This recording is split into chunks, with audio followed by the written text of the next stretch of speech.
Hi, my name is Taposhi Batabyal and I am an advocate for accessibility issues. I have volunteered with the Independent Living Centre of Waterloo Region and with the Grand River Accessibility Advisory Committee, which advises on municipal accessibility issues.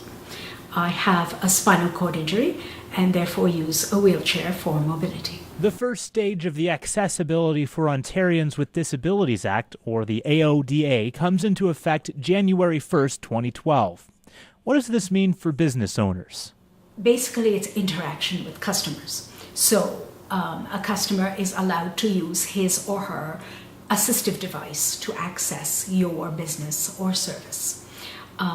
So that means that if a customer uses a seeing eye dog, for instance, you are required to allow the seeing eye dog entrance into your premises. That's one of the aspects. You are required to communicate with your customer in a way that takes into account his or her disability, which again is common sense. So if you need, for instance, an ASL interpreter or an intervener to access somebody's service, then the business owner is required to allow for an intervener or an interpreter to be with you. If you use a wheelchair, then you should have a lowered counter or something similar in which to transact business, because that is what you need, because your wheelchair is your particular accessible device. So those kinds of things, and a lot of those things are common sense anyway. A good customer service demands that you would communicate with every customer accessibly and clearly anyway, instead of forcing people to feel like they are an intrusion or they're not quite as good as an able-bodied customer, or they're not quite up to, par. They're less than perfect, and therefore, they're not entitled to the same courtesy that you would give anyone else. And that is,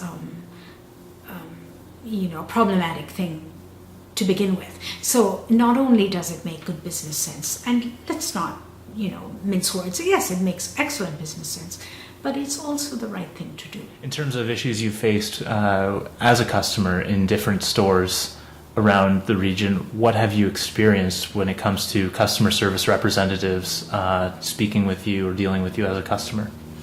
That's an excellent question. And the customer service regulation of the AODA speaks to a lot of these problems. One of the main problems that I encounter is that because I use a wheelchair and I come into a business with my wheelchair, people often speak to the person who accompanies me instead of me. For some reason, they assume that because I use a wheelchair, I am not somehow a consumer. I don't have money to spend, or I wouldn't spend it, or I'm incapable of spending it. So they will speak to the family member or the friend or the attendant who accompanies me and speak of me in the third person to them and say to them, does she understand? Would she like to come this way? What would she like to see today? Oh, does she, can she speak then? Should I just talk to her? So these are the kinds of things that are attitude barriers for people, that they aren't aware that they can speak to a person with a disability directly in a way that takes into account their disability. And that's one of the items in the customer service regulation, that you are required to communicate directly with the person with the disability in a way that takes into account their disability. The other thing I often run into is that people assume that because I have a disability, I'm perhaps not cognitively aware. And certainly I know that a lot of persons with disabilities do have cognitive challenges, but it's certainly not true of everyone. So for instance, at a hardware store, I happened to be looking for a masonry drill bit. And when I finally flagged down a customer service person, they said to me, are you sure that that's what you want? And I reiterated that yes, I had a drill, but I needed a masonry bit.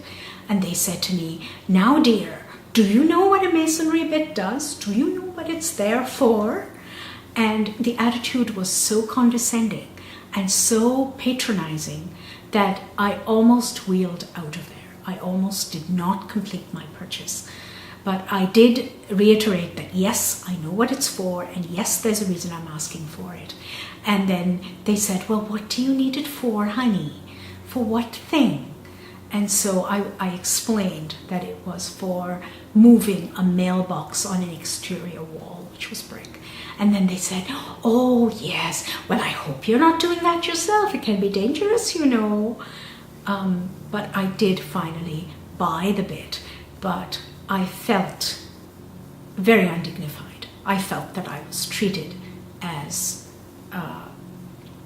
a second-class person, simply because I was asking for something that the customer service person felt was beyond what I should be asking for. So that's the second challenge, or one of the many challenges.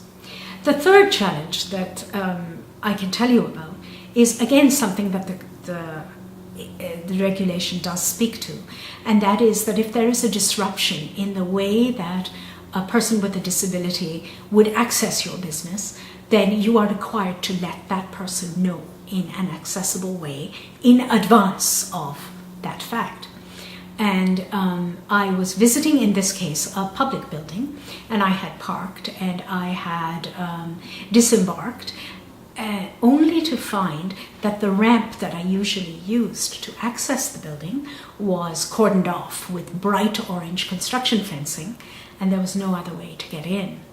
And since I had made that trip out expecting to be able to get in, since it was a public facility, I was very taken aback to find that the ramp was inaccessible. There was no other way to get in. And when I asked, nobody knew how long the construction would last, what was going on.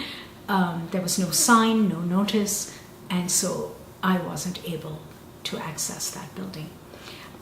So again, it makes common sense. Certainly you would want to be inclusive of all your customers, no matter what their ability.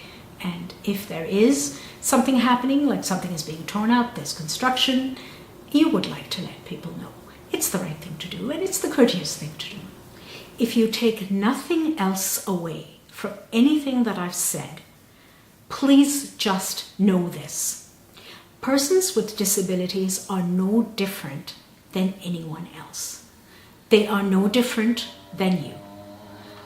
We all want the same things from life. We all want to be treated with respect, with dignity, with integrity. And in that, we're just like anyone else. Please treat us that way. So if you don't take away anything else from any of this business with the accessibility legislation, with what people are mandated to do, with what they're not mandated to do, please realize that persons with disabilities are persons first. They're people. And as people, they want to be treated exactly the way you would want to be treated.